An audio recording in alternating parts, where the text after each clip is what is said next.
જય માતાજી મિત્રો, એક ઘટના જણાવું। ગયા રવિવારે લવાલ ગયો।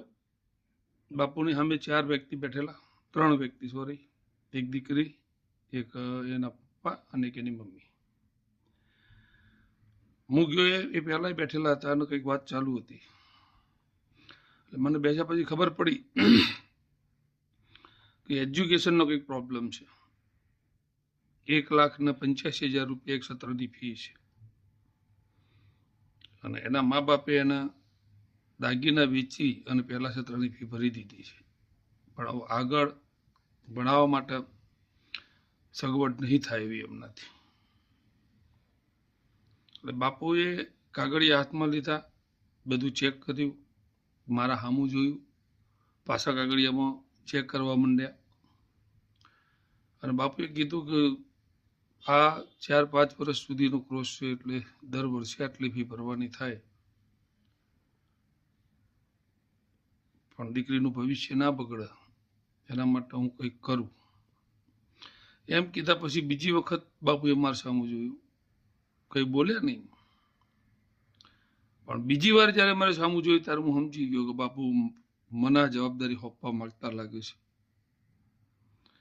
એટલે મેં એક પણ સેકન્ડનો વિલંબ કર્યા સિવાય એ દીકરીને કીધું, બટા આજથી તારી ભણવાની જવાબદારી મારી અને તારો જેટલો બી ખર્ચો આવે એ બધું હું તને આપીશ અને તું જ્યારે ડૉક્ટર બને તારે એટલું યાદ રાખજે કે તારા મા બાપે તને એમના દાગીના વેચીને તારી ફી ભરી છે। ખાલી ડૉક્ટર બન્યા પછી આ તારા મા બાપને તું ના ભૂલતી। મને ભૂલી જઈશ તો મને વાંધો નહીં, બાપુને ભૂલી જઈશ તો એ વાંધો નહીં, પણ તારા મા બાપ જે પરિસ્થિતિમાં અહીંયા તને સુધી લાયા છે અને જે પરિસ્થિતિમાં છે એ તું વાકેફ છે તારા મા બાપની પરિસ્થિતિથી, એટલે તારા મા બાપને તું ના ભૂલતી। કોઈ પણ સંજોગોમાં તું જો ડૉક્ટર બની જાય પછી તારા મા બાપને મદદ કરી અને એક એવી જગ્યાએ લઈ જજે કે તારા મા બાપ ગૌરવથી કહી શકે કે અમે અમારી દીકરીને ભણાવી, અમને યાદ રાખવાની તારે જરૂર નહીં, હું તને બીજી વાર હવે મળીશ પણ નહીં, મારો નંબર તું લેતી જા, તારે જ્યારે પણ ફી ભરવાની હોય ત્યારે મને ફોન કરજે।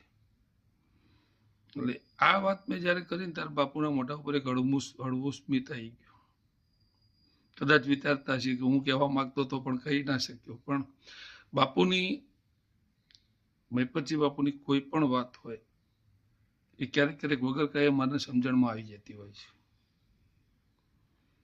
તો એ દીકરીને પણ મારી શુભેચ્છાઓ કે તું જલ્દી અને સારી ડૉક્ટર બને, એના મા બાપનું ખાસ ધ્યાન રાખે અને બાપુને પણ આવા હજારો છોકરાઓના ભવિષ્ય સુધારવા બદલ ખૂબ ખૂબ અભિનંદન। મહિપતસિંહ બાપુ એટલે